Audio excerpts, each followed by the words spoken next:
Қайырлы күн, құрметті қонақтар мен оқушылар.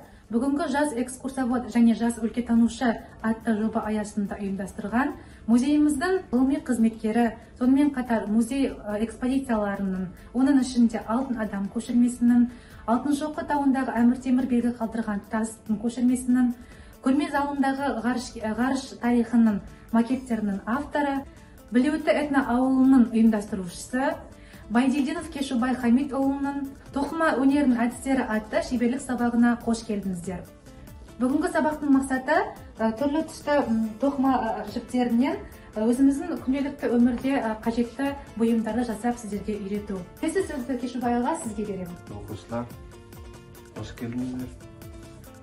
Енді жалпы тоқыма өнері мына жерде алдын сабақтан өткен. Енді аңғырдан ширатып жасаған. Бұнда тоқыма өнері бұлай аңғырдан бояп, өздеріңізде жаңағы үйлеріңізде аналарыңызға, әкелеріңізге істеп, туған күндеріне осындай сайтуан көрсетуге болады. Одан кейінгі мына жерде гобелен, үлкен жұмыс, енді бұны өзім істеп жатқан жұмыстарым ұзақ уақыт талап етеді. Мына жердегі сіздер сияқты оқушыларға бастама ретінде тоқу әдісін үйреніп қарап өтсеңіздер, мысалға шегелер қағылған 1 сантиметрден арасы, бұны жіптер керілген. Бұда енді арналық аталық деген сияқты айтады, екі жіп кетті.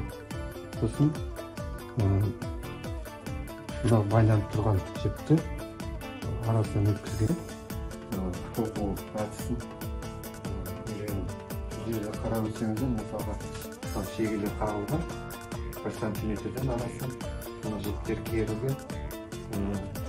Бұда енді арналық аталық деген сияқты айтады, екі жіп кетті. Сосын бұда байланып тұрған жіпті арасынан өткізгенде ыңғайлы болу үшін екі жіпті кезек-кезек алып отыру үшін жасалынған.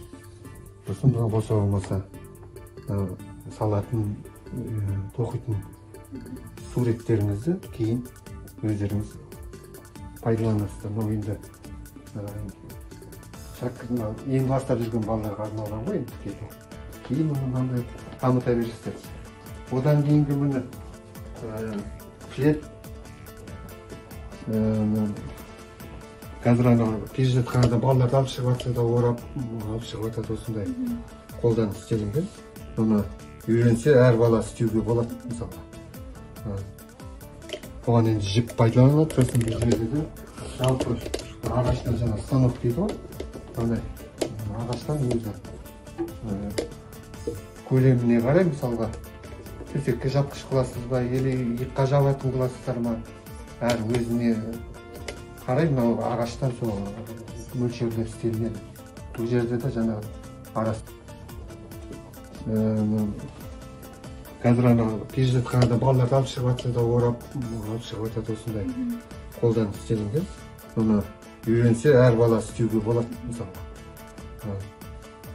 Бұған енді жіп пайдаланады. Сосын бұл жерде де жалпы ағаштан жаңа станок дейді ғой, ағаштан өзі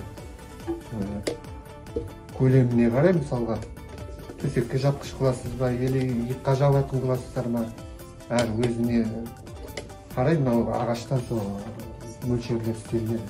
Бұл жерде де жаңағы арасы 4 сантиметрден шегелер қағылып көресіз. Сосын мына жіптермен қазір үйренеміз. Енді осы жұмысымызды қазір өздеріңізбен бірге бастаймыз. Осыдан бастап үйренесіздер. Сабағымызға қош келдіңіздер. Енді бері қарай таянып, мен оны көрсетейін. Өздерің бірге істейміз. Мына жерде мен шамаға бастап қойғам енді. Енді бұл ұзақ уақыт талап етеді. Бір күн уақыт кетіп қалады. Арасында мысалы 2 күнде кетіп қалады мысалы. Сондықтан осы шама бастап қойған. Бұл жерде ешқандай қиындығы жоқ. мына жерден басып өтсеңіз